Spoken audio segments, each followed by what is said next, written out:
আজকে হচ্ছে চাচুরি। আজকের এই উৎসবটাকে প্রধানত হোলি উৎসব বলে বলা হয়। আগামীকালকে দোল উৎসব, রং খেলা হবে। এখন এই উৎসবের তো অনেক কারণ থাকে, প্রত্যেকটা উৎসবের কারণ না থাকলে তো উৎসব সংগঠিত হয় না। বাংলায় 12 মাসে 13 পার্বণ, তো 13 পার্বণেরই 13টা কারণ আছে, নাহলে কেন হয়? হ্যাঁ, তো হিরণ্যকশিপুর একটা বোন ছিল, যে বোনটার নাম হচ্ছে হোলিকা। তো হিরণ্যকশিপুর ছেলে তো প্রহ্লাদ, যে কৃষ্ণ নাম করে। তো বাবার আবার ওইটাতে বড় হিংসে হয়, কেন আমার ছেলে কৃষ্ণ নাম গাইছে। কেন হিরণ্যকশিপুর বড় ভাইকে তো মেরেছিল ভগবান, হিরণ্যাক্ষকে বধ করেছে। তো ওই জন্য ভাইয়ের মনে রাগ, কৃষ্ণকে পেলেই একবারে মারবো। এ তো এখনকার ভাইয়ের মতো না, যে এক ভাইকে জেলে ঢোকাবার জন্য আরেক ভাই একবারে সব দিক দিয়ে চেষ্টা করছে। ও তখনকার ভাই ভগবানের উপরে প্রতিশোধ নিচ্ছে, তাহলে কিরম রক্তের টান একবার ভাবুন। হ্যাঁ, বড় ভাই ছোট ভাইয়ের সঙ্গে দ্বন্দ্ব হয়েছে বলে ছোট ভাই বড় ভাইকে একটা চট দিয়ে দিয়েছে। এখন বড় ভাই তো ছোট ভাইয়ের সঙ্গে গায়ের জোরে পেরে উঠছে না, কারণ ছোট ভাই তো বড় ভাই তো আগে জন্ম হয়ে গেছে, গায়ের জোরটা কমে গেছে। তো বড় ভাই কি করলো, ছোট ভাইকে সায়স্তা করার জন্যে পাশের বেপাড়ার থেকে 10টা লোক ডেকে আনলো, বলে আমার ভাইকে পেটাও। এ তো সে ভাই না, এ হচ্ছে এইরকম ভাই যে ভগবানকে পর্যন্ত মারতে ছাড়বে না, আমি পেলেই মারবো। এখন হবি তো হয়, একসঙ্গে বিপদ এসে হাজির হয়েছে ওই ঘরে যে ভাই সব থেকে কৃষ্ণ বিদ্বেষী বড়, তারই ছেলেটা কৃষ্ণ ভক্ত হয়েছে, প্রহ্লাদ। প্রহ্লাদ যে কৃষ্ণ ভক্ত হয়েছে, এইটা আবার হিরণ্যকশিপুরের বড় রাগ। কি করে ছেলেটাকে জব্দ করা যায়, সবসময় সেই চেষ্টা করছে। তো কোনোভাবে যখন ছেলেটা মরছে না, এই হিরণ্যকশিপু নিজের বোনের শরণাপন্ন হলো, যে তুই তো আমার মায়ের পেটের বোন, তো ব্রহ্মার কাছে তপস্যা করে তুই একটা বরদান পেয়েছিস যে তুই যত আগুনের মধ্যে গিয়ে বসে থাকলেও অগ্নি কোনোদিন তোকে স্পর্শ করতে পারবে না। তা তুই যেহেতু আমার বোন, তা আমার ছেলেকে তো আমি কোনোভাবে মারতে পারছি না, তুই একটু আমার ছেলেটাকে নিয়ে আগুনের মধ্যে গিয়ে বস, আমি চারদিকে ডালপালা সব এক জায়গা করে আগুন দিয়ে দিই। তা তোর তো ব্রহ্মার বর আছে, তোর গায়ে আগুন লাগবে না, কিন্তু আমার ছেলের তো নাই। তা তুই গিয়ে আগুনের মধ্যে বসলে আমার ছেলে পুড়ে মরবে, আমার প্রতিশোধ পূর্ণ হবে, আর তুই আমার বোন, তোর নামে অর্ধেক সম্পত্তি আমি এমনি লিখে দেবো, তুই চিন্তা করিস নি।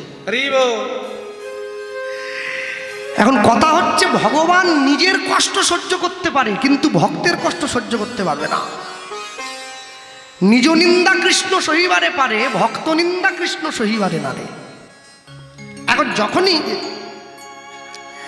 যখনই হিরণ্যকশিপুর বোন হোলিকা নিতাই গৌর প্রেমানন্দ হরি বল হরি বল হরি বল।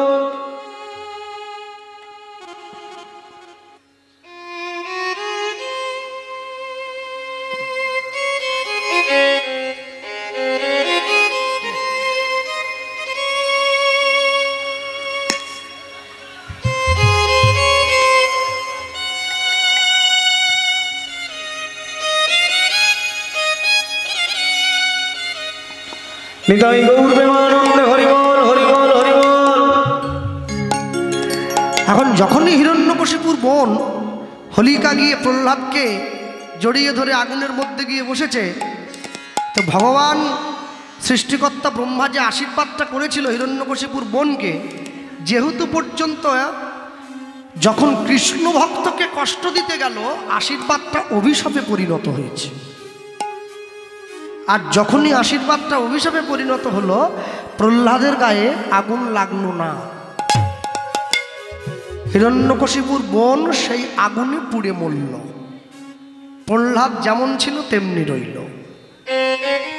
তাহলে হিরণ্যকশিপুর বোন কে হবে? রাক্ষসী, অশুভ শক্তি। অশুভ শক্তিকে বিনাশ করবার জন্য গ্রামে গঞ্জে বুড়ির ঘর পোড়ানো হয়, যাতে সমস্ত সমাজের অকল্যাণ, অশুভ শক্তি দূরে যায়। এই দিনটা পালন করা হয়, সেদিন থেকে চালু হয়েছে। আর আগামীকাল দোল উৎসব। দোল উৎসব বৃন্দাবনে প্রথম চালু হয়েছিল, ব্রজগোপীরা করেছিল। কেন? কারণ ব্রজগোপীরা গিয়ে মা যশোদাকে একটা নালিশ জানিয়েছিল, মা আগে তোমার কৃষ্ণের সব ভালো, হাসিটা ভালো, বাঁশিটা ভালো, দেখতে ভালো, বাজায় ভালো, কিন্তু গায়ের রংটা ভালো না। তাহলে আমরা যারা কৃষ্ণকে ভালোবাসি, আমরা তো চাই একটু বেশ গায়ের রংটা আমাদের মন মতো হোক। তা ছেলের নামে দুর্নাম করলে মায়ের মনে কষ্ট হবে না? মা তখন ডাক দিয়ে ব্রজগোপীদের বলেছিল, তোমাদের যার যে রং পছন্দ, যেদিন খুশি তোমরা আমার ছেলেকে সেই রঙে রাঙিয়ে দিও। যে নীল রং ভালোবাসে সে কৃষ্ণকে নীল রঙে রাঙিয়ে দেবে, সে দেখবে কৃষ্ণ নীল। যে লাল ভালোবাসে সে কৃষ্ণকে লাল রঙে রাঙিয়ে দেবে, সে দেখবে কৃষ্ণ লাল। যে দিনটাতে ব্রজগোপীরা কৃষ্ণকে বৃন্দাবনে কিছু না জানিয়ে যখনই কৃষ্ণ খেলার ছলে ব্রজগোপীদের সম্মুখে গিয়ে দাঁড়িয়েছে, তখনই ব্রজগোপীরা আচানক ছুটে এসে গোবিন্দকে একদম রং মাখিয়ে দিয়েছে, যার যে রং পছন্দ হয়। এই ভগবানকে ওই রঙে রাঙিয়ে দিয়েছিল বলেই সেদিন থেকে এই উৎসবটা দোল উৎসব বলে পালন করা হয়। শুধু রাঙিয়ে দিয়ে শান্ত হয়নি, ভগবানকে দোলনায় বসিয়ে দোলাও দিয়েছিল। হ্যাঁ, আর মহাপ্রভু জন্ম নিয়েছেন এই দোল পূর্ণিমার দিন, আগামীকাল। কেন? দোল পূর্ণিমার দিন মানুষের দেহের বাইরে রং লাগে, কিন্তু ভেতরে কি লাগে? মনটা হরিনামের রঙে রাঙিয়ে দিতে হবে। তাই মহাপ্রভু এলেন। দেখবেন কালকের দিনে যারা প্রকৃত শিক্ষিত সমাজ, তারা সাদা পোশাক পরে, সাদা পাঞ্জাবা পায়জামা পরে রং খেলে। কেন? রং লাগলে কি ওটা আর ভালো থাকবে? ও তো নষ্ট হয়ে যাবে। সাদা পরেছে কেন? সাদাটা পরা হয়েছে এই জন্যে, সাদা হচ্ছে শান্তির প্রতীক। কোনো যুদ্ধ শেষ হলে সাদা পায়রা উড়িয়ে দেওয়া হয়, শান্তি এলো রাষ্ট্রে। সাদা পোশাক পরেছে মানুষ এইটার জন্যেই, শান্তির প্রতীক সাদা। এই শান্তির উপরে যখন রং লাগে, সেই সাদাটা প্রেমের প্রতীক হয়ে দাঁড়ায়। তাই মহাপ্রভু দোল পূর্ণিমার দিনে আবির্ভূত হলেন।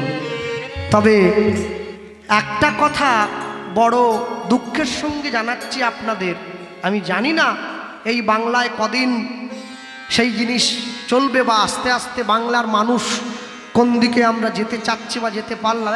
কথা বলবেন না, ওটাকে একটু সাইডে করুন না। বর্তমান শান্তিনিকেতন, বীরভূমের সোনাঝুরি গ্রাম, যেখানে দোল উৎসব সবচেয়ে বিখ্যাত, সেই দোল উৎসব কিন্তু এবছর বন্ধ হয়ে গেছে। এবছর কিন্তু হচ্ছে না। কেন জানেন? একটা কারণ। সব সময়ের জন্য জানবেন, আপনি যত অন্যায় সহ্য করবেন, অন্যায় কিন্তু আপনাকে আরো চেপে ধরবে। অন্যায় যে সহে, অন্যায় যে করে, মম ঘৃণা তারে তৃণ সমদহে। যে দোল উৎসব বিশ্বকবি রবীন্দ্রনাথ ঠাকুর চালু করেছিলেন, যে দোল উৎসব হিন্দু, মুসলমান, খ্রিস্টান, বৌদ্ধ, জৈন, জাত, ধর্ম, মত, পথ সমস্ত কিছু বিশেষকে বাকি না রেখে সকলের উদ্দেশ্যে তিনি সকলকে এক রঙের ভালোবাসায় বাঁধতে চেয়েছিলেন, আজকে সেই দোল উৎসব বিশ্বকবি রবি ঠাকুরের প্রিয় জায়গা শান্তিনিকেতনের মতো জায়গায় দোল উৎসব বন্ধ। যারা জ্ঞানী গুণীজন বসে আছেন, স্থানে বসে কীর্তন শুনছেন, একবার চিন্তা করে দেখবেন, আজ থেকে 20 বছর পরে হয়তো গোপাল কৃষ্ণ পাল থাকবে না, হরিবাসরটা থাকবে। তো আজকে দোল উৎসবের উপরে আঘাত এসেছে, কালকে হরিবাসরের উপরে আঘাত আসবে। এখনো সময় আছে। উদাত্ত কণ্ঠে মাইকের মাধ্যমে প্রচার করে গেলাম, হিন্দু এক হয়ে যাও। তা যদি না হয়, আগামী প্রজন্ম কিন্তু খুব ভয়ঙ্কর ভবিষ্যৎ উপহার দিতে চলেছে আমাদের সকলকে। এই জায়গাটা ধরতে হবে, এই জায়গাটা বুঝতে হবে। কেন? সমাজের ওপরটা সুন্দর সাজানো আছে, নিচটা আস্তে আস্তে ফোকলা হয়ে চলে যাচ্ছে। দাঁতের ওপরটা ভালো থাকে, পোকাটা ভিতর থেকে লেগে দাঁতটাকে খেয়ে চলে যায়। যখনই তুমি শক্ত জিনিস চিবোতে যাও দাঁতটা মোচাক করে ভেঙে যায়। ডাক্তার বলে উপরটা ভালো আছে, ভেতরটা নষ্ট হয়ে গেছে। সমাজের ভেতরটা নষ্ট হয়ে গেলে সমাজ কিন্তু বেশি দিন দাঁড়িয়ে থাকতে পারবে না। কোনো বাড়ি, কোনো ঘর, তার ওপরটা খড় যদি পচে যায়, খড়ে যদি উই লেগে যায়, দেওয়াল যদি খসে যায়, মাটি ধসে যায়, ঘরটাকে পুনরায় আবার সাজিয়ে নেওয়া যায়। কিন্তু কোনো বাড়ির যে খুঁটি দিয়ে ঘরগুলো তৈরি করা হয়েছে, খুঁটি যদি নষ্ট হয়ে যায়, ঘর সারিয়ে লাভ হবে কি? ঘরটা এমনি পড়ে যাবে। সব সময়ের জন্য জানবেন, পৃথিবীর মাটিতে দাঁড়িয়ে মনুষ্য জীব এই হিন্দু বাঙালি সনাতন ধর্মের উপরে যে অত্যাচার, যে অবহেলা, যে অনাচার, যে ব্যভিচার, যে কুলাচার, যে ভ্রষ্টাচার, যে দুর্নীতি বারংবার ধরে নেমে এসেছে, বর্তমান দিনেও নেমে আসছে, এটা যদি অন্য কোনো জাতির উপরে নেমে আসতো, সেই জাতিটা এতদিন ইতিহাস হয়ে যেত। আমরা বলে এখনো বেঁচে আছি। কেন জানে? ইংরেজ যখন দেশ থেকে চলে যায়, শুধু সোনা নিয়ে গেছে 800 জাহাজ, 800 জাহাজ সোনা। তারপরেও আমরা বেঁচে আছি। কেন বলুন তো? আমাদের ধর্ম আমাদের বাঁচিয়ে রেখেছে, আমাদের সংস্কার আমাদের বাঁচিয়ে রেখেছে, আমাদের ধর্মীয় চেতনা আমাদের বাঁচিয়ে রেখেছে। আমরা বেঁচে আছি এগুলোর উপরে ভর করেই। যদি গৌরাঙ্গ নহিত কিমেনে হইত কেমনে ধরিতাম দে। দে মানে হলো দেহ। চৈতন্য মহাপ্রভু না থাকলে কলিকালের মানুষ নিজের দেহটাই ধরে রাখতে পারত না, অন্য কিছু অনেক দূরের কথা। বাঙালির হিয়া অমিয় মাঠিয়া নিমাই ধরেছে কায়া, কায়া মানে দেহ। এরপরে বললেন শ্রী রাধার মহিমা প্রেম রসসীমা জগতে জানাতো কে। আজকে আপনাদের দক্ষিণ 24 পরগনা, আমাদের মেদিনীপুর, কলকাতা, বীরভূম, বাঁকুড়া, গোটা ভারতবর্ষ থেকে যত সমস্ত মানুষ বৃন্দাবনে গিয়ে ব্রজের ধুলিতে গড়াগড়ি করছে রাধে দয়া করো বলে, কৃষ্ণ কৃপা করো বলে, যদি চৈতন্য মহাপ্রভু না থাকতো, কলিকালের মানুষ জানতেই পারত না বৃন্দাবন খায় না মাথায় দেয়। মহাপ্রভু তো বৃন্দাবন উদ্ধার করেছে। রাধা গোবিন্দের লীলা হয়েছে কতদিন? 5,500 বছর আগে। আমার দাদু বলতেন রাধাকুণ্ডের পাড়ে আগে ধানের চাষ হতো। মহাপ্রভু গিয়ে বৃন্দাবন উদ্ধার করেছেন রূপ সনাতনকে দিয়ে, তারপরে মানুষ বৃন্দাবন পেয়েছে। কিন্তু যে বৃন্দাবন মহাপ্রভুর জন্য মানুষ পেল, সেই বৃন্দাবনকে উদ্ধার করার পরে মানুষ মহাপ্রভুকেই ভুলে গেল। দেখবেন যেখানে কীর্তন হয়, যেখানে হরিনাম হয়, মন্দিরে কীর্তন হয়, যখন নগর কীর্তন হয়, একটা ধ্বজা নিয়ে যাওয়ার নিয়ম আছে না? ধ্বজা মানে পতাকা তোলা হয়, লাল রঙের পতাকা। কেন তোলা হয় জানে? মহাপ্রভু যেদিন চাঁদ কাজীকে উদ্ধার করবার জন্য নবদ্বীপে হরিনামের মিছিল করেছিলেন, চাঁদ কাজীর সৈন্যরা অনেক বৈষ্ণবকে হত্যা করেছে, অনেক বৈষ্ণবের রক্ত ঝরিয়েছে। সেই বৈষ্ণবদের রক্ত, সেই ধর্মীয় মানুষগণের প্রাণ ত্যাগ, আত্মবলিদান, সেই নীতিকে সম্মান দিয়ে আজও পর্যন্ত হরিনামের ধ্বজাটা লাল রঙের তুলে ধরা হয় বৈষ্ণবদেরকে সম্মান জানাবার। এখনো পর্যন্ত যারা ধর্মের গভীরে প্রবেশ করেননি, প্রবেশ করে একবার দেখবেন। ওপর থেকে দেখলে হবে না। বৈষ্ণব মহাজন পদকর্তা সুন্দর করে ব্যক্ত করলেন। কি লিখছেন? মধুর বৃন্দা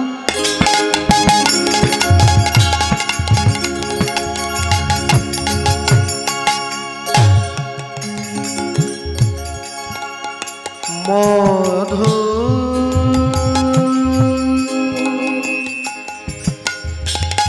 মধুর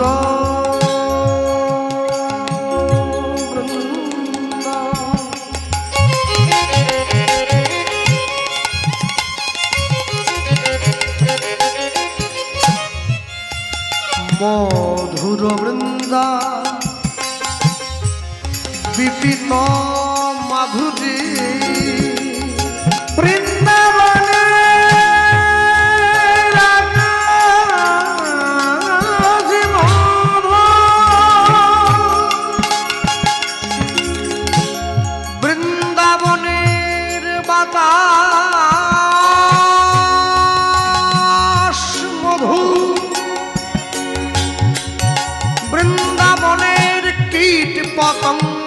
তরুলতা সব মধুর, বড় মধুর সেই বৃন্দাবন, মধুর বৃন্দা ও গো বিপিন মাধুরী, মধুর বৃন্দা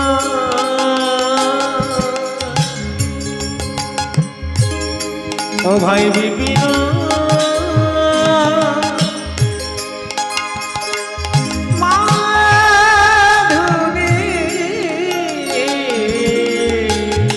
প্রবেশ চাতুরী, প্রবেশ চাতুরী, প্রবেশ চাতুরী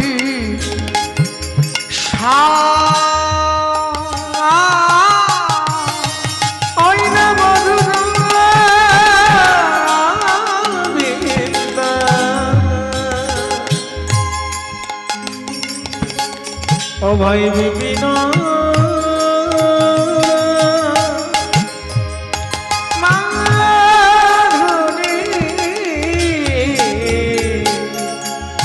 প্রবেশ চাতুরী, ভাই প্রবেশ চাতুরী, প্রবেশ চাতুরী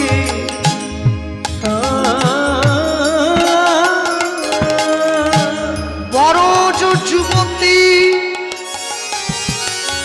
তাহে ভাবের ভকতি, সকতি হইত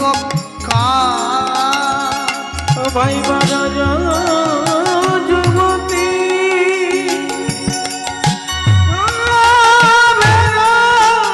ভকতি সকতি হইত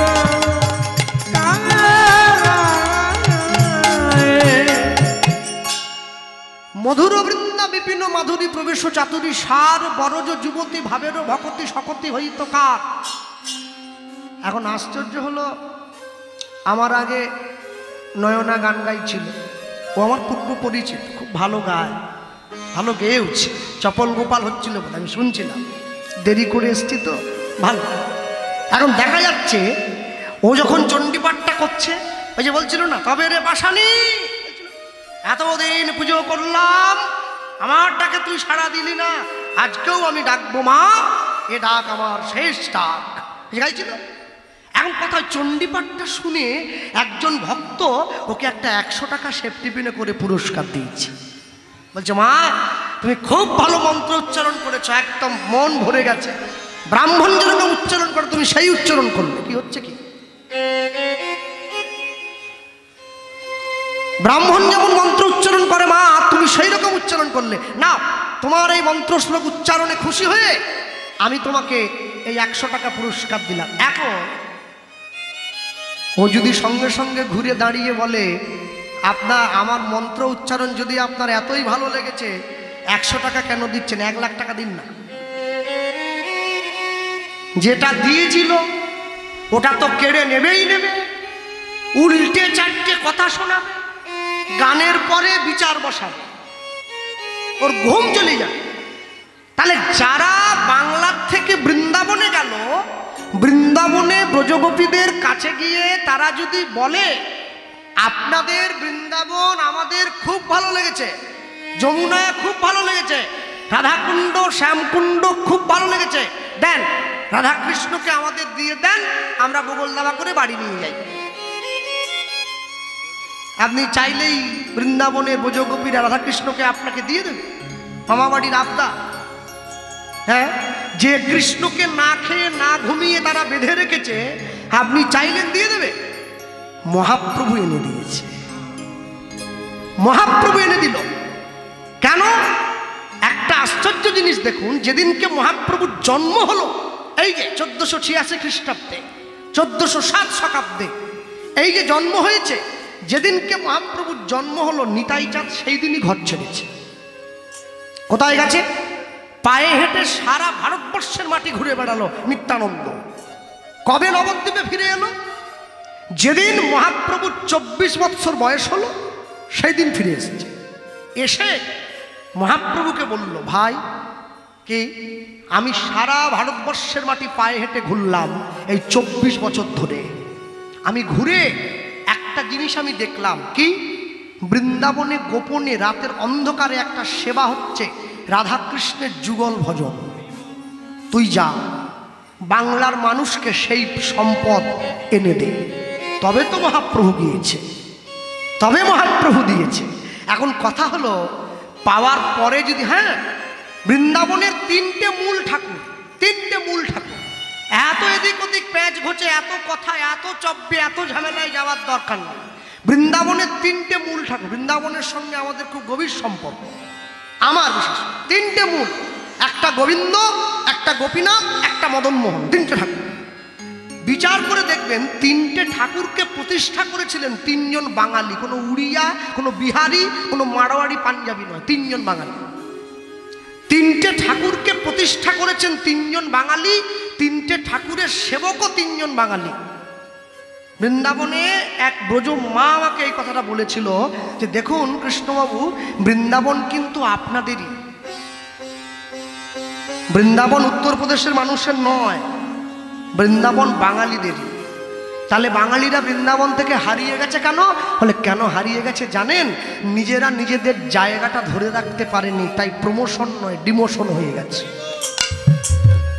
আমি অবাক হয়ে যাই, মায়াপুর ইস্কনে যারা নদী পেরিয়ে গিয়েছে ওইদিকে ইস্কন দেখতে, ইস্কনে গেটের বাইরে অনেক অনেক বয়স্ক মহিলারা, মায়েরা ঘুরে বেড়ায়, 1 টাকা করে দিলেই তিলকটা এঁকে দেয় কপালে।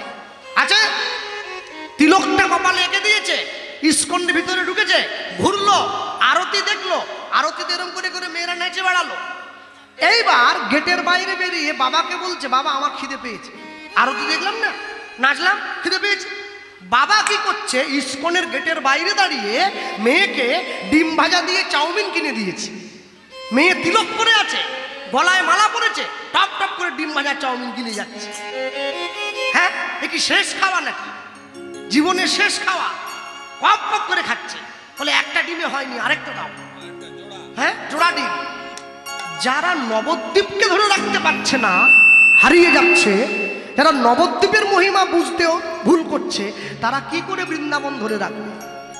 কি করে বৃন্দাবন ধরবে? মানুষে কালী পুজো বেশি করে কেন? ছাগলের মাংস খাবে বলে। মনসা পুজো বেশি করে করে কেন? হাঁসের মাংস খাবে বলে। কৃষ্ণ পুজো বেশি করে করে না কেন?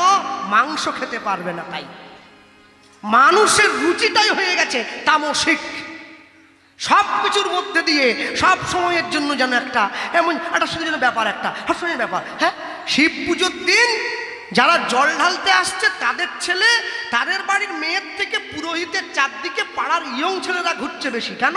যত মেয়েরা গাজার কলকে আনবে, ওরা মন্দিরের জানলা দিয়ে হাত বাড়িয়ে ঠাকুরমশাইকে 10 টাকা করে দিয়ে নিয়ে পালাবে।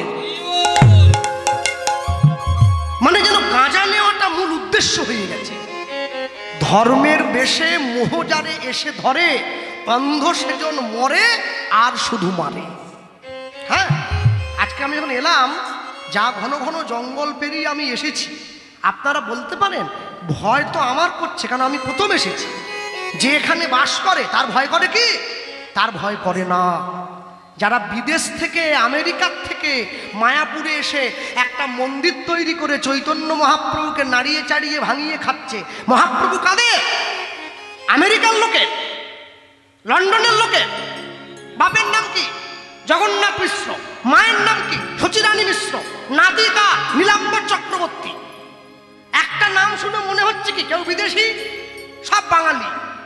দেখবেন মায়াপুর ইস্কনে ঢুকতে যাচ্ছে বাঙালিরা, আমাদেরকেই টাকার ব্যাগ, কোমরের বেল্ট, কাছে কিচ্ছু নিয়ে যাওয়া যায় না, সব জমা দিয়ে দিতে হয় বাইরে।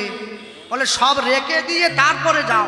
আপনি ভিতরে ঢুকে দেখবেন যারা বিদেশ থেকে এসেছে ওরা সব কিছু নিয়েই ঘুরে বেড়াচ্ছে। আমার দেশের ঠাকুর, আমার বাংলার মাটি, আমার বাংলার মাটিতে মন্দির, অসভ্য কোথাকার, আমি ব্যাগ রেখে ঢুকবো? আমি বলেছিলাম গেটম্যানটাকে, তোমাদের মন্দিরে আমি যাব না। তোমাদের বাপের ঠাকুর, ঠাকুর তো আমাদের, আমার ঠাকুর, আমি ব্যাগ রেখে ঢুকবো? কি কথা হচ্ছে? হ্যাঁ, ভগবান শ্রীকৃষ্ণ অর্জুনকে গীতার উপদেশ দিচ্ছে, তাই তো? কোন ভাষায়? সংস্কৃত। সংস্কৃত কাদের ভাষা? আমেরিকার লোকের। বাঙালির ভাষা। মোদি বাংলা ভাষা, মোদের গরব, মোদের আশা। আমাদের সংস্কৃত ভাষা ভগবান উপদেশ দিচ্ছে অর্জুনকে। হ্যাঁ, আমাদের পাড়ায় ইস্কন থেকে বাবাজি এসছে যে হরে কৃষ্ণ বলতে হরে কৃষ্ণ, সে আবার সংস্কৃতে ক্লাস করায়, বলে ভর্তি হও। যে বাংলা লিখতে জানিনি তার কাছে বাংলা শেখার জন্য আমি যাব? হ্যাঁ, মানুষ সেই দলে পা হড়কাচ্ছে। শুনুন, নকল ভালো, অনুসরণ করা যায়, অনুকরণ করা যায় না। সব সময়ের জন্য জানবেন, দয়া করে নিজেদের জীবনের ভাব, নিজেদের জীবনের সম্পদ আর হারিয়ে যেতে দেবেন না। এবার একটু শক্ত হাতে হালটা ধরুন। আস্তে আস্তে তো সবই চলে যেতে বসেছে। সব আমাকে মানুষে বলে, দাদা বিধর্মীরা যে মন্দির ভাঙছে, বিধর্মীরা ঠাকুর ভেঙে দিচ্ছে, কয় ভগবান যদি থেকে থাকে, ভগবান তো প্রতিবাদ করছে না, ভগবান তো একবারও বলছে না ঠাকুর ভেঙে দিচ্ছে, তাহলে দীনকৃষ্ণ ঠিকই বলে। ওর দিকে আবার ঝোল টেনে নিয়ে যায়। আমি বললাম ঠিক বলে না, আসল কথাটা কি জানো? যে হাতে, যে বাড়িতে, যে গ্রামে, যে মাটিতে, যে ভূমিতে ঠাকুরের হাতে অস্ত্র থাকে, যারা ঠাকুরের পুজো করে তাদের হাতে মোবাইল থাকে, সে রাজ্যে ঠাকুর তো ভাঙবে। অস্ত্র মা কালীর হাতে আছে, মাটির ঠাকুর। মা কালী অস্ত্র দিয়ে কি দেখাচ্ছে? সমাজকে দুষ্টের দমন করবে, শিষ্টের পালন করবে। শুধু মা কালী মন্দিরে নয়, প্রত্যেকটা মায়ের মধ্যে কালী রূপ আছে। যদি সমাজকে রক্ষা করতে হয়, অস্ত্র যদি না ওঠান রাষ্ট্র হারিয়ে ফেলবেন, শাস্ত্র যদি না পড়েন সংসার হারিয়ে ফেলবেন। হরি বল, হরি বল। আপনাকে দুটো দিক ঠিক রাখতে হবে। আপনি হরিনামে এলেন, কীর্তন শুনলেন, নাচ গান দেখলেন, তারপরে কমিটি লিখে দিয়েছে সকল ভক্তের জন্য সেবার ব্যবস্থা আছে, চটপট করে কুমড়োর তরকারি আর ডাল দিয়ে চারটি খেয়ে বাড়ি গিয়ে পাকা চালিয়ে নাক ডেকে ঘুম দিয়ে দিলেন, আবার আগামী বছর হবে না। যতদিন পর্যন্ত অন্তরের চেতনা না জাগবে, কোনো হরিনাম, কোনো উপদেশে কোনো কাজ হবে না। অন্তরটাকে তৈরি করতে হবে। মন যদি ঠিকঠাক তৈরি করতে না পারেন, তাহলে কিন্তু দেখবেন জীবনের সমূহ বিপদ নেমে এসেছে। বৈষ্ণব মহাজন লিখে দিচ্ছেন, এত কষ্ট করার দরকার নেই। যেটা আমি বলছিলাম, কি করলেন? গাও পুন পুন শ্রী গৌরাঙ্গের গুণ, গৌরাঙ্গের গুণ গাও, গুণ গাও, গুণ গাও।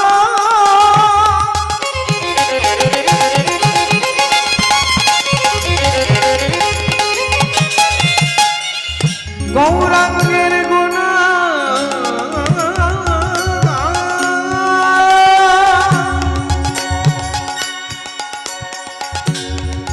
গৌরাঙ্গের গুণ,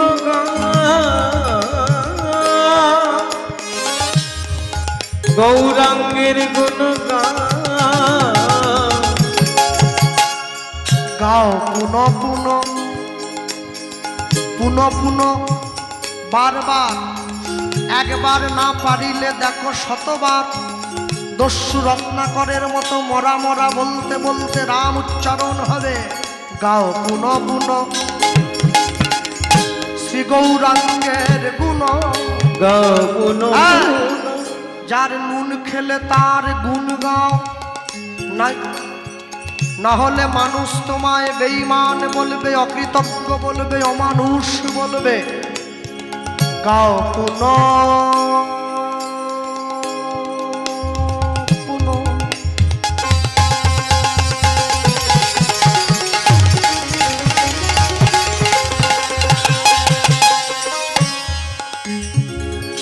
শ্রী গৌরাঙ্গে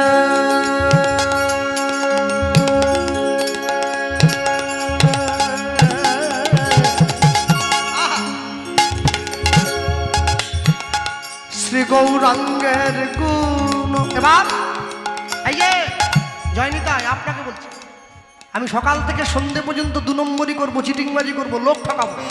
সন্ধেবেলা বসে গৌরাঙ্গের নাম বলবো, হবে তো? আইন আছে, আইনে ফাঁক থাকবে না। বিড়ির কোম্পানি প্যাকেটের গায়ে লিখে দিয়েছে ধূমপান মৃত্যুর কারণ। বিড়ি খেয়ে কেউ মরে গেলে থানায় ডায়েরি করতে গেলে কোম্পানির লোক কোর্টে গিয়ে বিড়ির প্যাকেট ধরে দেখাবে, আমি তো লিখে দিয়েছি। তুমি জানতে জানতে মরণ কিনে খাবে কেন? বৈষ্ণব মহাজন বলছে আমি লিখে দেবো, আমি আইনে ভাগ দিলাম, এবার তোমার ইচ্ছে গাও পুন পুন।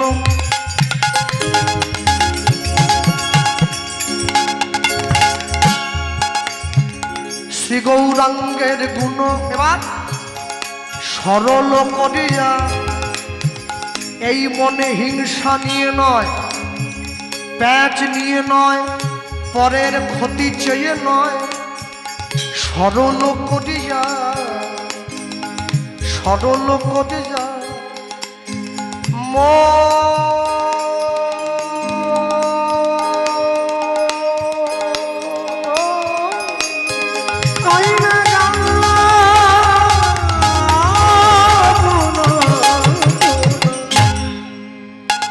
শ্রী গৌরাঙ্গে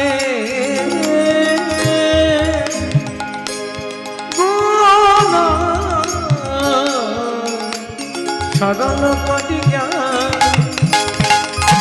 ও মন সরল করিয়া, সরল করিয়া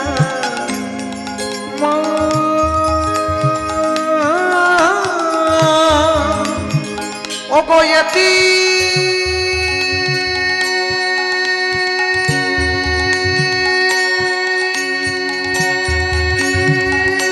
ভুবনে আমি এমন দয়াল না দেখো একজন। এতি ভুবনে আমন দয়াল না দেখো একজন।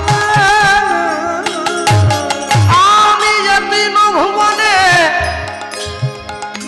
এমন দয়াল না দেখো একজন। এতি ভুবনে আমন দয়াল না দেখো একজন। আমি এমন দয়াল আর দেখি না, আমি এমন দয়াল তাই গৌর হরি হরি আর দেখি নাই। আমি এমন দয়াল আর দেখি নাই, আমি এমন দয়াল আর দেখি নাই। যেজন মার খাবে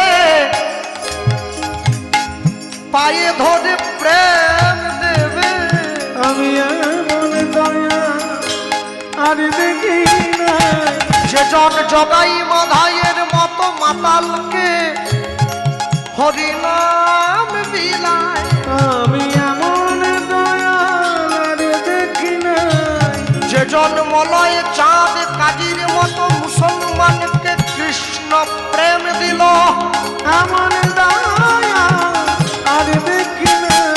যেজন চপল গোপালকে উদ্ধার করিল, এমন দয়াল আর দেখি নাই। যেজন হরি নামে হরিকে নামাইয়ে আনলো, আমি এমন দয়াল আর দেখি নাই।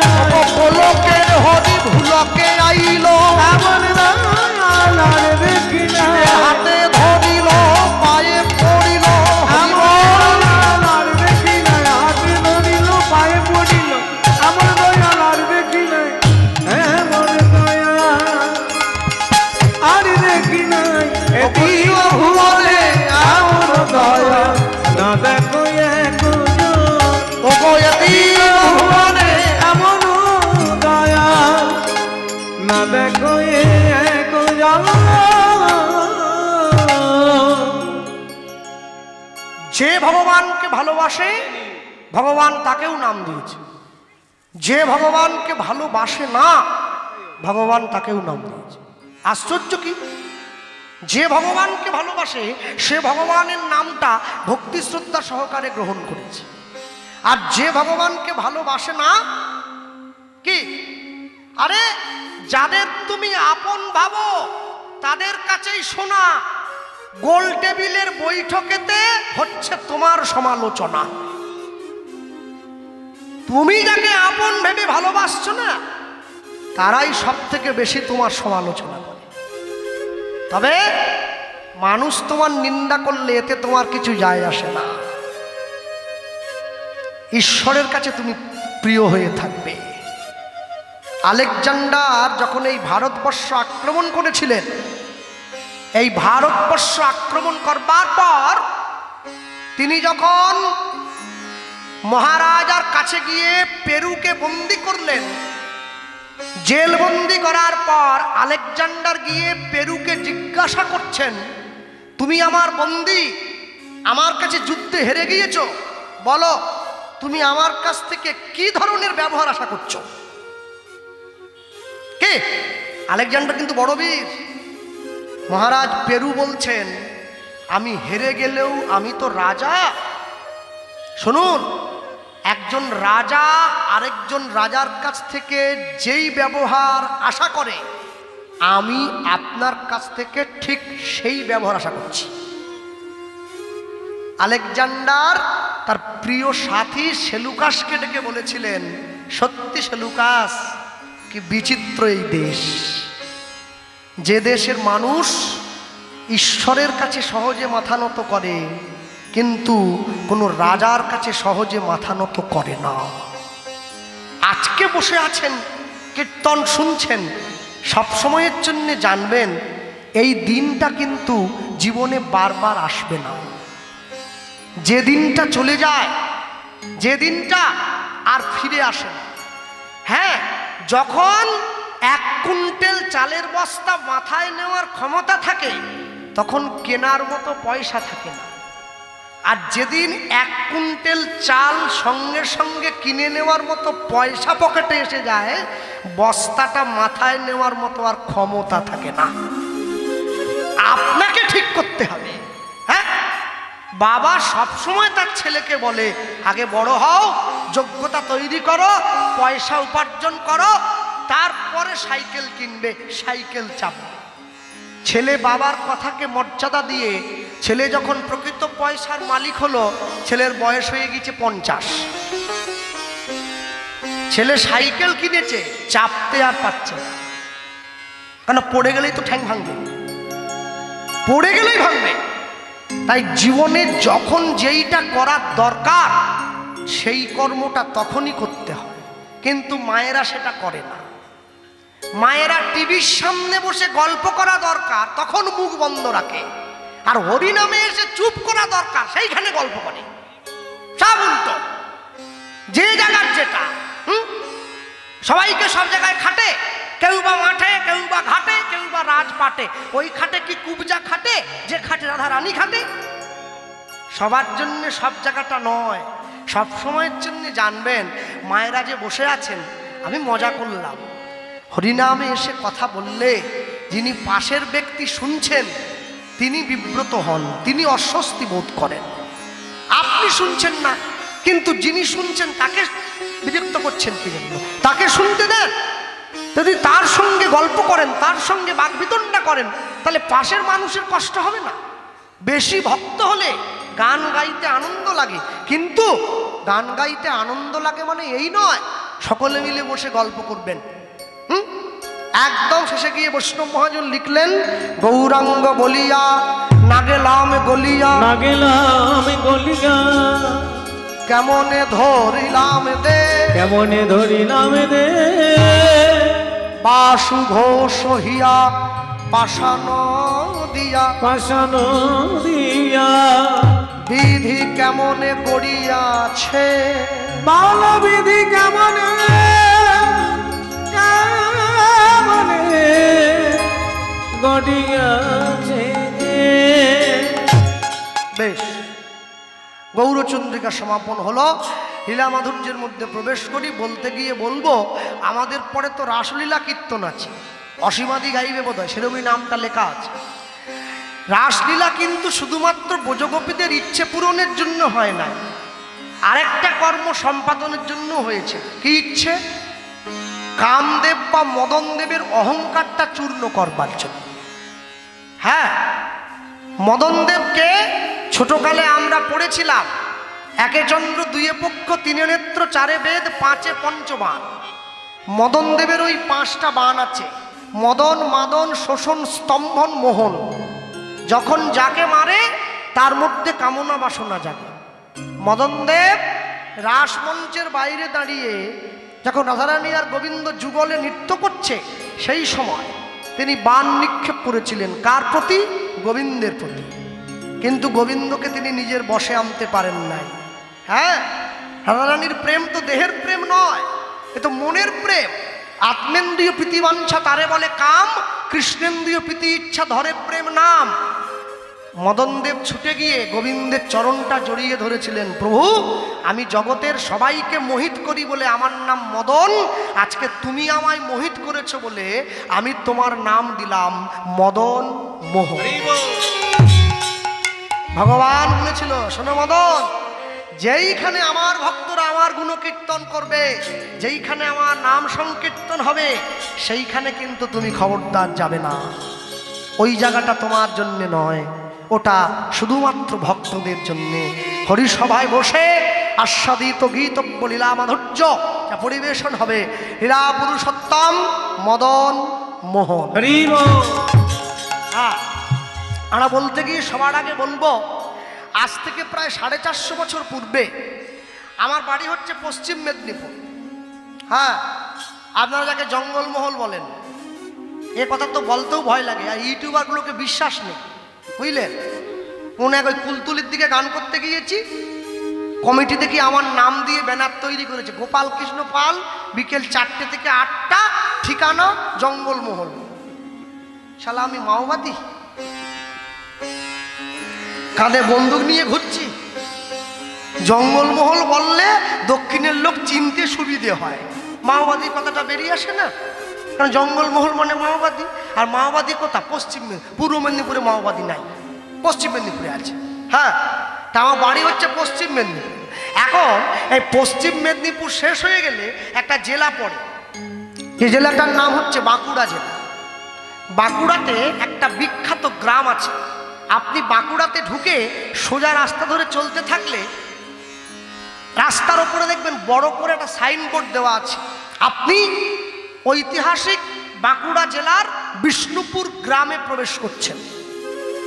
আপনি যখনই গ্রামের মধ্যে প্রবেশ করলেন, আপনি দেখবেন রাস্তার দুদিকে গ্রামের মা বোনেরা বসে আছে, পোড়ামাটির তৈরি জিনিস বিক্রি করছে। বাঁকুড়ার পোড়ামাটির জিনিস জগৎ বিখ্যাত, সকলেই জানে। মাটির শঙ্খ, মাটির কড়া, মাটির খুন্তি, মাটির হাঁড়ি, সব। আর এই বাঁকুড়ায় আরেকটি বিখ্যাত জিনিস আছে, সে হচ্ছে এই মদনমোহন, যার কথা আমরা শুনছি। মদনমোহনের গায়ের রং কুচকুচে কালো, এই বড় বিগ্রহ, এই এত বড় বাঁশি, আর একদম আপনি যদি আশ্চর্য হয়ে যাবেন, আপনাদের মন্দিরে যে ঠাকুর বসে আছে, যদি পাথরের ঠাকুর হয় 2 বছর 5 বছর অন্তর অন্তর ঠাকুরকে পালিশ করতে হয়, অঙ্গরাগ করতে হয়, সাজাতে হয়। যদি মাটির ঠাকুর হয় নতুন করে রং দিতে হয়। যে বাঁকুড়া বিষ্ণুপুরে মদনমোহন বসে আছে, আজকে 500 বছর ধরে একই আসনে একইভাবে বসে আছে, না সাজানো হয়েছে না পালিশ করা হয়েছে। আপনি কালকে সকালে গিয়ে যদি দেখেন না, আপনি ভাববেন এই যেন কেউ কিনে এনে বসিয়ে দিয়েছে। এটাই তার মহিমা, এটাই মহিমা। একইভাবে বসে আছে, একদম চকচক করছে, আপনি চোখ ফেরাতে পারবেন না। তার চোখের দিকে তাকালে, আপনি এক দৃষ্টে তাকিয়ে থাকলে আপনার অনুভব হবে যেন মনে হয় সামনে সাক্ষাৎ ভগবান দাঁড়িয়ে আছে।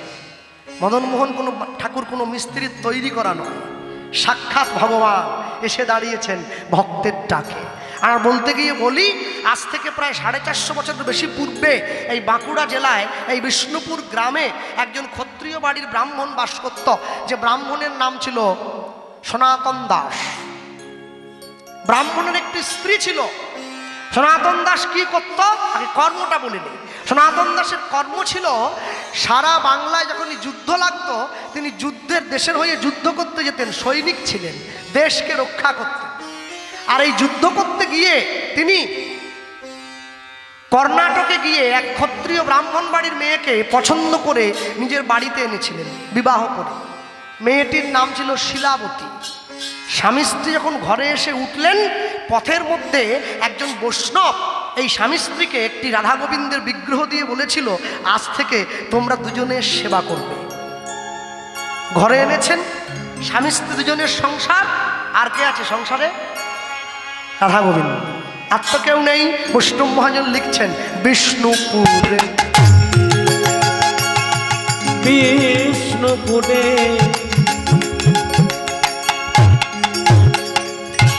বিষ্ণুপুরে ছিল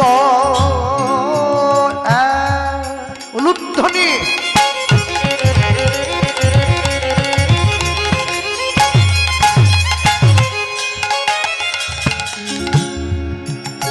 অগ ক্ষত্রিয় ব্রাহ্মণী, ওই যে বললাম দেবতী যে ভক্তি সদাই ভক্ত শিরোমণি, তাই গৌর হরিবল বিষ্ণুপুরে ছিল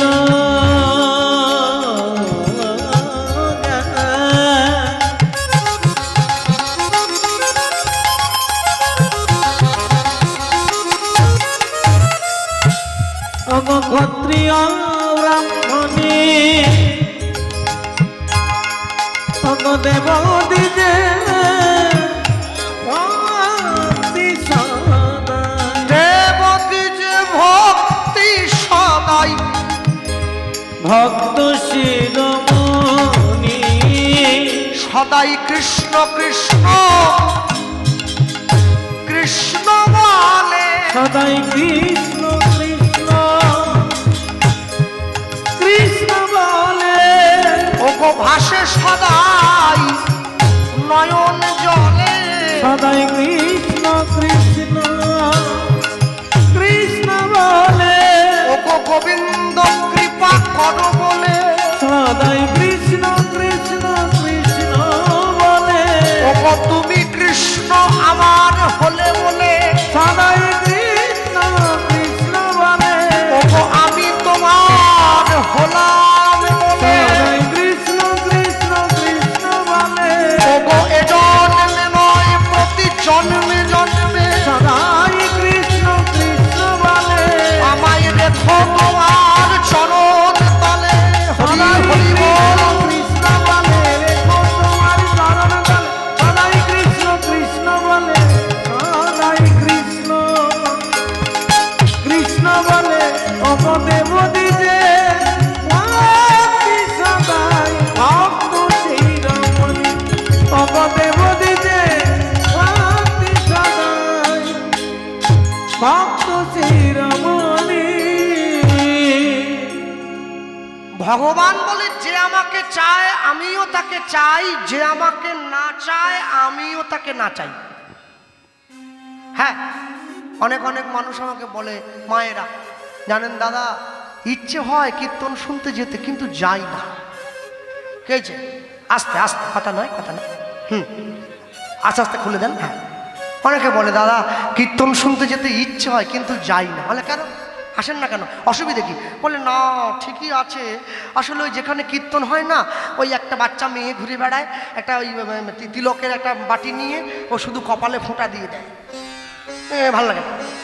তারপরে যে গান গাইতে এসছে সে শুধু কথায় কথায় বলে হরি বলো হাত তোলো, হরি বলো হাত তোলো। ধর বাবা, আপনি গান করতে এসছেন, গান করবেন, পয়সা নেবেন, খাওয়া দাওয়া করবেন, বাড়ি চলে যাবেন, কুমড়োর তরকারি আর ডাল, ভালো লাগলে খান, তাহলে চলে যান। হ্যাঁ, আপনি আমাদের হাত তুলতে বলবেন কি জন্য? ও এই কথা। সংসারকে সুখী করতে গেলে সংসারী মায়ের কিছু প্রাথমিক কর্তব্য আছে। কীর্তন শোনো চাই না শোনো, কি কর্তব্য? বাংলায় একটা কথা আছে দেখবেন, সংসার সুখের হয় রমণীর গুণে, সকলে জান আছে। ওর পরে একটা কথা আছে যেটা মানুষে কেটে দিয়েছে, কি বলুন তো? গুণবান স্বামী যদি থাকে মায়ের সনে, স্বামী প্রত্যেক দিন রাত 12টায় ফিটিং হয়ে বাড়ি চলে আসবে, সে সংসার সুখের হবে নি, দুঃখে ভরে যাবে।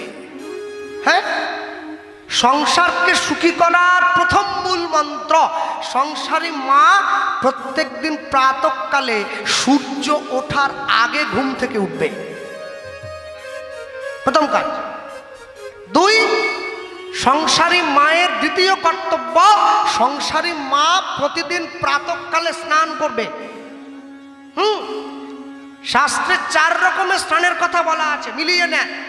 ভোর 3টে থেকে সকাল 6টা পর্যন্ত যারা স্নান করে তারা হচ্ছে দেবতা, ওই সময়টাকে বলা হয় দেবস্নান। সকাল 6টা থেকে সকাল 9টা পর্যন্ত যারা স্নান করে ওই সময়টা যারা স্নান করে ওই সময়টাকে বলা হয় ঋষি স্নান। সাধু মুনি ঋষি বৈষ্ণব স্নান করে। সকাল 9টার থেকে বেলা 12টা পর্যন্ত যারা স্নান করে ওই সময়টাকে বলা হয় নর স্নান, ওই সময় মনুষ্যজন স্নান করে। বেলা 12টা থেকে বেলা 3টে পর্যন্ত যারা স্নান করে ওই সময়টাকে বলা হয় পশু স্নান, ওই সময়টায় বনের জন্তু জানোয়ার চান করে। না না, আবার আমাকে মারতে আসবেন নি, লেখা আছে পড়িয়ে বলে দিলাম। মানুষের তো এক জায়গায় গানে গিয়ে আমি বলে দিয়েছি, 2জন লোক একবারে বসে আছে মাইক ব্যান্ডের পিছন দিকে, আমি বুঝেছি আজ আমার কপালে দুঃখ আছে। আসর থেকে নামার সঙ্গে সঙ্গে ধরে নিয়েছি। দাদা বলুন, ওই কি একটা যেন বলছিলেন? বলে কোনটা? আমি তো ইচ্ছে করে ভুলে যাচ্ছি, অত মনে আছে। বলে কোনটা? ওই যে চানের ব্যাপারটা। বলি বাকি কীর্তনটা শুনলেনি? বলে না না, বাকিটা আমার ওইটা দরকার। আমি কি হয়েছে? বলে ওই 12টার থেকে 3টে পর্যন্ত চান করলে কি হয় জানো? আমি কিছু হয়নি রে ভাই, ওটা লেখা আছে। বলে শুনুন, ওই যে পশু বলছেন না, এই পশুগুলোই আপনাকে টাকা দিয়ে এনে হরিনাম দিচ্ছে। আমি ছুটে গিয়ে হাত ধরে নিই, ভাই আমি তোমাদের বলিনি, রক্ষা করো ভগবান, তোমাদের না, যারা চান করে ওদের। বলে আমরাই তো করি। পড়বে কথা সবার মাঝে, যার কথা তার গায়ে বাজে। আপনি কর্ম করে যান, ফল আপনি ঠিক পেয়ে যাবেন। আপনি কাজ লাগাবেন নি, আম চাইবো বললে হবে না। হ্যাঁ বাবা রে, আমের কথা বললে তো আরো মনে এসে যায়। সে খোঁড়া, তার দাম 200 টাকা কিলো। খোঁড়া মানে আমি ল্যাংড়ার কথা বলতেছি, ল্যাংড়া। আবার গ্রামে গঞ্জের লোকে বলে ন্যাংড়া। আরে ন্যাংড়াও যা আর ওই ল্যাংড়াও তা। ল্যাংড়া মানে কি? খোঁড়া তো সে চলতে পারেনি, 200 টাকা কিলো। দোকানদার এরকম করে বসে আছে, নিতে এলে নাও, না বাড়ি যাও। আমি শুধু মনে ভাবতেছি, শুকনো খোঁড়া এর দাম যদি এত হয় তাহলে সুস্থ হইতো কত দাম হতো। যাক বাবা, 1 কিলো দিয়ে নিয়ে বাড়ি যাই। হ্যাঁ, মানুষ কর্ম করবে না, ফল চাইছে। কর্মণ্যে বাধিকারস্তু মা ফলে সুকদাচন। প্রত্যেক দিন সংসারী মায়ের তৃতীয় কর্তব্য, সংসারী মা প্রত্যেক দিন ভগবানকে সেবা দিয়ে তারপরে প্রসাদ গ্রহণ করবে। ভগবান গীতায় বললেন, যে আমাকে না দিয়ে খায় সে চোর। তাহলে আমি যদি রুই মাছের মুড়ো নিয়ে বসি, কি করে ভগবানকে দেবো? মানে আগেই চোর সেজে বসে রইলাম। আগেই শিলাবতী সমস্ত নিয়মগুলো মেনে চলে। স্বামীর সঙ্গে এক সংসারে থাকতে গিয়ে মা হয়ে গিয়েছে। একটা সমস্যা কি জানেন? আমি পিছাখালিতে এসেছিলাম, ওই বাবু ছিলেন, ওই যে বসে আছে। পিছাখালির জায়গাটা অনেক বড়, আসরের জায়গা, চারদিক। কিন্তু আসরটা আপনাদের মতো এত শান্ত না, বড় চঞ্চল, শুধু গল্প করে লোকে। আর এই আসরের শ্রোতারা দেখছি ভালো, কথা নেই বেশি, কিন্তু জায়গাটা একটু ছোট, মানে সবাইকে দেওয়া যাচ্ছে না আর কি। যা এরা দাঁড়িয়ে টাড়িয়ে আছেন, এদিকে আসন দিয়েছে, একটু আসুন, প্যান্ডেলটা খুলে দেন, প্রচণ্ড গরম, মানুষের কষ্ট হচ্ছে। আর এই যে কমিটির বাবু আমার কাছে গিয়েছিলেন, চশমা পরে বসে আছেন। হ্যাঁ, একটু আগামী বছর থেকে একটু প্যান্ডেলে পাকা টাকা দিতে হবে, মায়েদের কষ্ট হচ্ছে, বুঝছেন না? সরকার ডিম দিচ্ছে পড়াশুনো করানোর জন্যে। যে পড়াশুনো তো এমনি করে না, অন্তত ডিমের লোভে আসুক, একটা করে ডিম দেবো, গোটা না পারলেও অর্ধেক করে দেবো। আবার খিচুড়ি, সোয়াবিনের তরকারি, ডাল, ভাত, একটু বই পড়বে। আর আপনারা হরিনাম করাবেন, পাখা দিবেন নি, তা তো বললে হবে না, পাখা একটা দিতে হবে। যা ছেড়ে দেন সে কথা। শিলাবতী ভগবানের চরণে সবসময় নিজেকে সব সমর্পণ করে রেখেছে। এখন এই যে ভগবানের চরণে সমর্পণ করে রেখেছে, আশ্চর্য কি, একদিন দুদিন 3 দিন 4 দিন 5 দিন করে আজকে যখন স্বামীর সঙ্গে মা একই সংসারে আছে, স্বামীর সঙ্গে একই সংসারে থাকতে গিয়ে মা হয়ে গিয়েছিল সন্তান সম্ভবা মা। যেদিন থেকে মাতৃগর্ভে সন্তান এসে গিয়েছে, মা জানতে পেরেছে, সেদিন থেকে গোবিন্দচরণে নয়নের জলের পরিমাণটা বাড়িয়ে দিয়েছে। ভগবানকে বলে, প্রভু ছেলে হবে কি মেয়ে হবে আমি তো জানি না, তবে যেই হোক যেন কৃষ্ণ ভক্ত হয়, যেন তোমার সেবাটা করতে পারে। ডাক্তার হবে, উকিল হবে, ইঞ্জিনিয়ার হবে, ওটা বড় নয়, ও যেন শুধুমাত্র তোমার সেবা করতে পারে। মন্দিরের ভেতরে ঢোকে মন্দিরের দরজাটা বন্ধ করে দিয়েছে। দরজার বাইরে স্বামী কান পেতেছে, আমার স্ত্রী কেমন করে গোবিন্দকে সেবা দেয় আমি কোনোদিন শুনিনি, আজকে আমি শুনবো।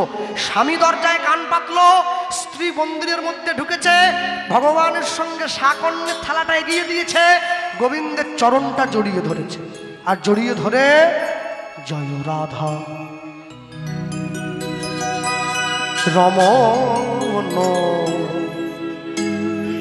জয় কুঞ্জ বিহারী উলুধ্বনি জয় রাধা রমণ জয় কুঞ্জ বিহারী জয় রাধা রমণ জয় কুঞ্জ বিহারী জয় রাধা রমণ জয় কুঞ্জ বিহারী জয় রাধা হরি হরি বল। রমণ জয় কুঞ্জ বিহারী জয় যশোদা নন্দন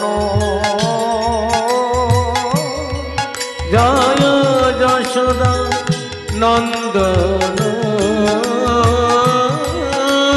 জয় যশোদা নন্দন জয় যশোদা নন্দন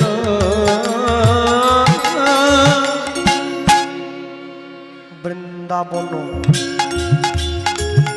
হৃদি বিহারী জয় রাধা তাই গৌর হরি হরি জয় কুঞ্জ বিহারী জয় রাধা রমণ জয় কুঞ্জ বিহারী নবীন নিরদন জয় শ্যাম সুন্দর মদন মোহন বংশীধারী নবীন নিরদন জয় শ্যাম সুন্দর মদন মোহন বংশীধারী জয় কালীয় দমন জয় কালীয় দমন জয় কালীয় দমন জয় কালীয় দমন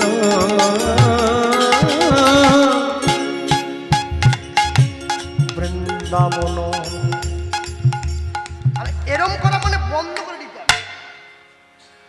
বৃন্দাবন হৃদি বিহারী জয় রাধা রমণ দেখা দাও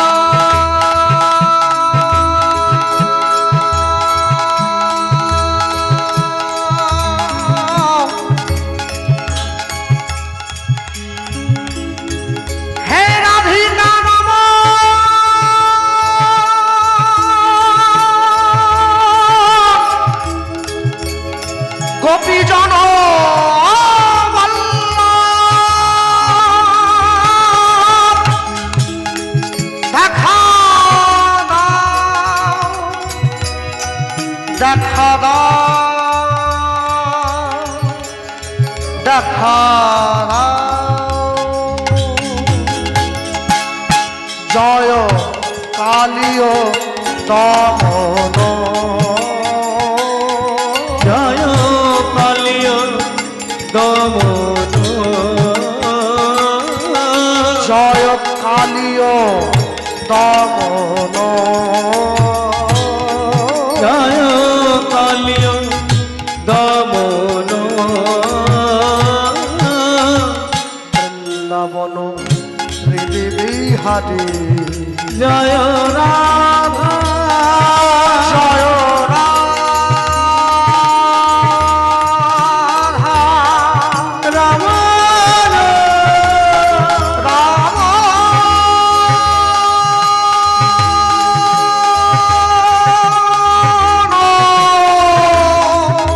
জয় কুঞ্জ বিহারী,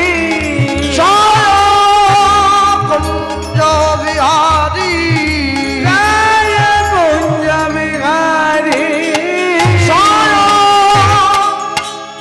কুঞ্জ বিহারী।